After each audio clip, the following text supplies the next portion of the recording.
Привет! В предыдущем видео я показала, как вязать из одного мотка в 2, 3, 4 и 6 нитей. Но я пропустила и не показала, как вязать в 5 нитей. Поступило много запросов про 5 нитей из одного мотка, и сегодня я исправлю это. Дело в том, что для вязания в 3, 4 и 6 нитей я использовала простой метод индейцев Навахо. Получить математически из простого метода Навахо 5 нитей не получится. Получится только 4, либо 6. 4 нити мы получаем, взяв одну нить из центра и 3 нити с края, а 6 нитей мы получаем, взяв 3 нити из центра и 3 нити из края. Подробнее про это я рассказывала в предыдущем видео.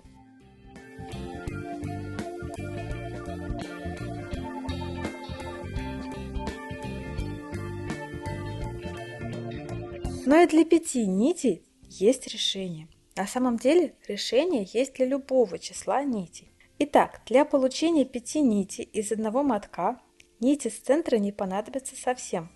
Я буду использовать только нить с краю.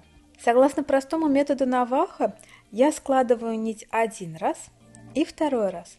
Вот так. И получаю 3 нити. Затем складываю рабочую нить еще один раз и еще один раз.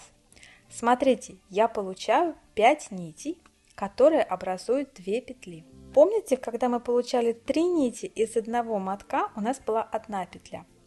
И в эту петлю нужно было просунуть пальцы, вытащить рабочую нить и образовать новую петлю.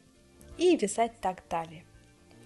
Тут все аналогично, только теперь петель у нас 2. Значит, в каждую петлю нужно просунуть рабочую нить и снова получить 2 петли и 5 нитей.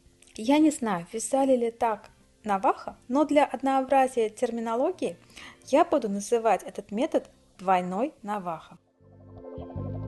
Одно но. Сейчас стыки петель все находятся в одном месте.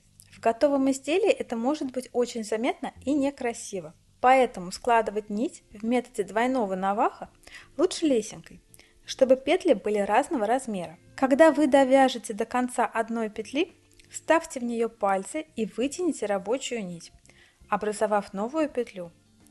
Петлю лучше делать подлиннее, метр или 2.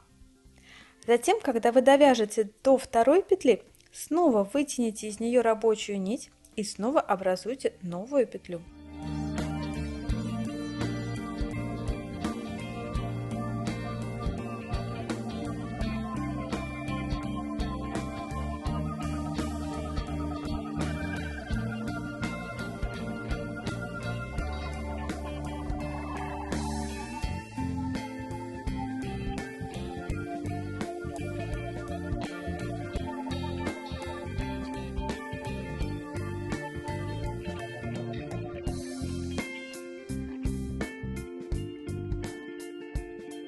Следите за тем, чтобы длины этих петель не совпадали, тогда стыки будут минимальны.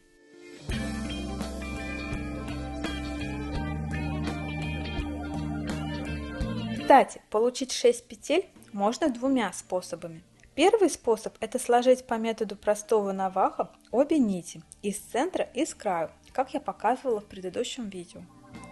И второй вариант – сложить нить с краю по методу двойного Навахо, чтобы получить 5 нитей и добавить одну нить из центра.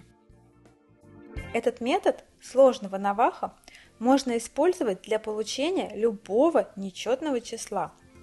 А для получения четного числа, любого четного числа, нужно просто к нечетному числу добавить одну нить из центра. Итак, 7 нитей. Здесь рабочую нить складываю так, чтобы образовать 3 петли. Назову это тройной Навахо по количеству петель.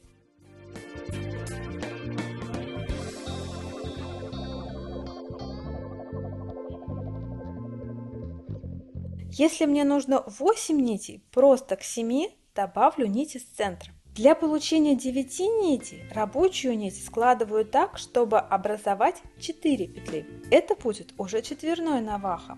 И так далее. Думаю, принцип вязания в несколько нитей, в любое количество несколько нитей из одного мотка уже понятен. Надеюсь, что вам понравилось это видео, надеюсь, что вы узнали из него что-то новое. Поддержите его тогда большим пальцем вверх, подписывайтесь на канал, если вы этого еще не сделали. Спасибо большое за внимание, пока-пока!